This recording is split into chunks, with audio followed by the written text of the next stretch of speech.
Ating pong tinatawag ang Philippine Vice President Sara Zimmerman Duterte.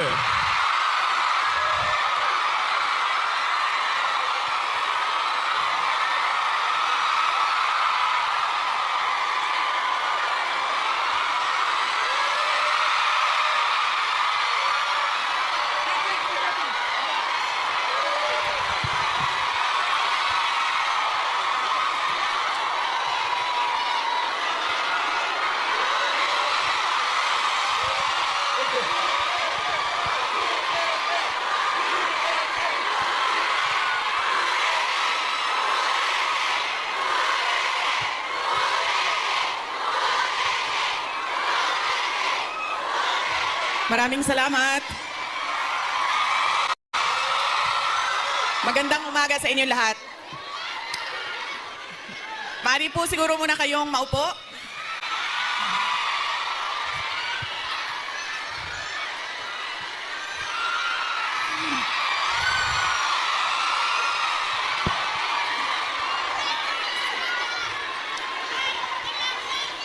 Maraming salamat. Mahal ko kayo.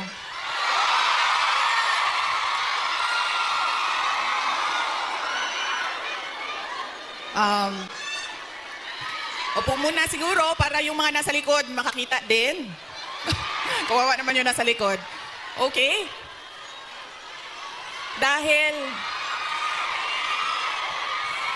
Dahil kayo ay sumisigaw ng Duterte, suspended na kayo lahat bukas.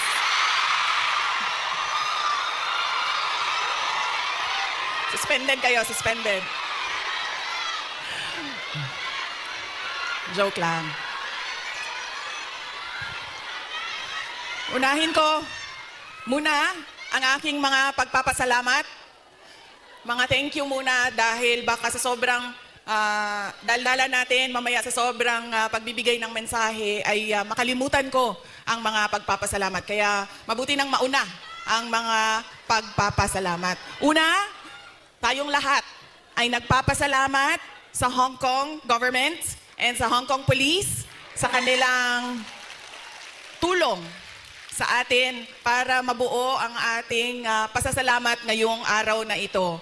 We would like to thank the Hong Kong government and the Hong Kong Police for their cooperation, for their support to our Thanksgiving this morning on this very beautiful Sunday.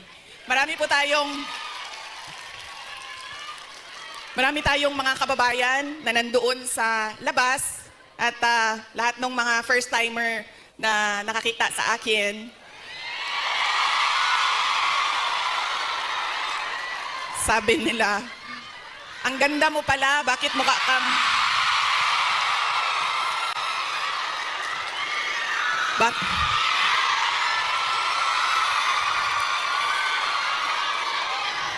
Ay, Macau, hello. Maraming salamat.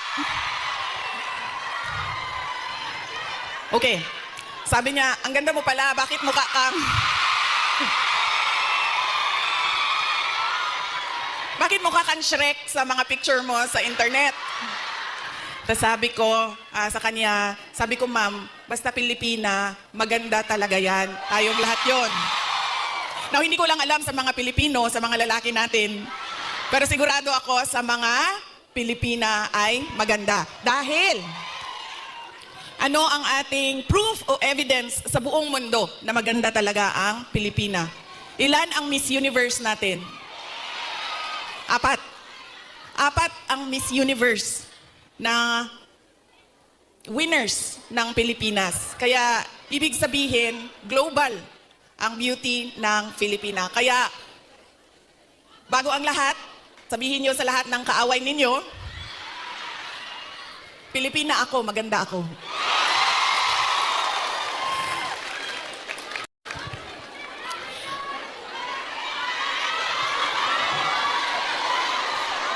Sabi natin, di ba? Para sa Diyos, para sa bayan, para sa bawat pamilyang Pilipino. Nauna ang pasalamat ko sa Hong Kong government, pero ang unang pasalamatan natin ay ang Diyos. Para sa araw na ito, para sa magandang araw na ito at para sa oportunidad, pagkakataon na ibinigay niya sa atin na magsama-sama ngayong March 9 dito sa Hong Kong. Dinala niya tayo lahat dito para sa bayan. Yan po ang pagpapasalamat natin sa ating Diyos. Dahil binigyan niya tayo ng isang araw ulit na magising, mag-ayos, pumunta dito at pag-usapan ang Thanksgiving, pagpapasalamat at pag-usapan ang ating bayan. Ang sunod na pagpapasalamat ko ay hindi ko isa-isahin yung mga pangalan dahil baka may hindi ako mabanggit at magtampo. So isa-isahin ko lang ang mga grupo na kailangan natin pagpasalamatan. Unahin ko muna ang Kingdom of Jesus Christ.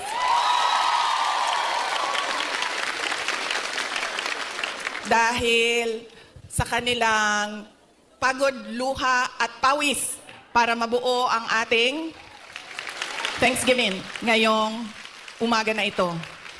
Ang sunod na kailangan natin kailangan ko pagpasalamatan ay kayong lahat, mga kababayan namin, mga kababayan namin dito sa, ang iba galing pang Pilipinas. Marami tayong mga bisita na galing Pilipinas, galing Hong Kong, galing Macau, meron pang galing sa China, at merong galing Japan. Maraming salamat sa inyo dahil ibinigay ninyo ang oras ninyo ngayong araw na ito. Marami sa inyo kailangan maglaba. Kailangan magplansya? Yes, mag-day off, pero kailangan niyo labhan yung damit ninyo. Kailangan ninyo magpa-parlor kasi, di ba? Araw ito ng pagpahinga.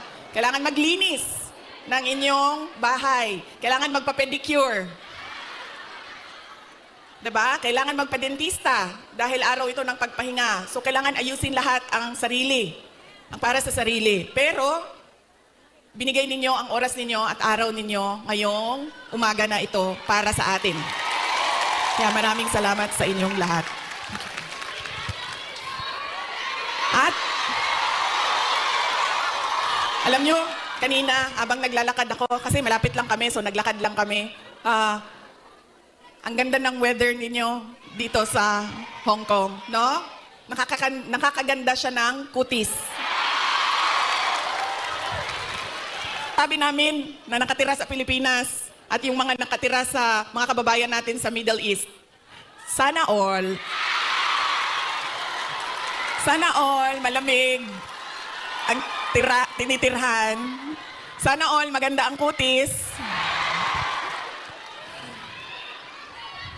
Kaya isa din yan sa dapat ninyong ipagpasalamat sa Diyos. Nandito kayo sa lugar na hindi magulo, maganda ang klima, at lalong-lalo na nandito kayo dahil meron kayong hanap buhay. Hindi natin gusto na umalis ang ating mga kababayan sa Pilipinas. Pero marami sa atin, dahil walang oportunidad sa ating bayan, ay nakikipagsapalaran sa iba't ibang lugar sa mundo para sa inyong mga pamilya. Kaya yun ang sunod natin na pagpasalamatan, yung ating mga mahal sa buhay. Bawat pamilyang Pilipino, kailangan natin magpasalamat sa kanila dahil binibigyan nila tayo ng lakas, sinusuportahan nila tayo, at tinutulungan nila tayo sa ating pakikipagsapalaran sa ibang lugar. Ayaw nila na umalis kayo, ayaw nyo rin na iwanan sila. Pero kailangan natin gawin dahil kailangan suportahan ang ating mga pamilya. Okay? Pagpapasalamat, ulitin ko sa Diyos, sa Hong Kong government, Hong Kong Police, sa KOJC, sa inyong lahat, mga kababayan namin na nandito. At syempre, kailangan natin pasalamatan ang PDP laban. Parang tinanggal na ata nila ang laban, no? PDP na lang, no? Opo. Ha? Okay, suka. May dala sila para sa inyong lahat. Inutusan silang bumili ng suka. Nagdaing taon sila sinamak. Kinsay gusto? Nagdala po sila og pinakurat. Kinsay gusto? Okay. Bagay na sa lechon Macau og pinakurat. Kaganina bitaw naglakaw ko dito. Kana ganing ay, sorry. Kanina naglalakad ako doon. Yun bang nakabitay ng mga lechon Macau ba yan, no? Sa isip ko kanina. Sabi ko, kakain kaya muna ako. So sabi ko, ay hindi, picturean ko na lang muna. Andito sa aking cellphone yung roasted duck at yung... Ay, roasted goose. Roasted goose. At, tikman ko nga yun. Balikan ko. Roasted goose at yung parang lechon Macau. Bagay sa suka.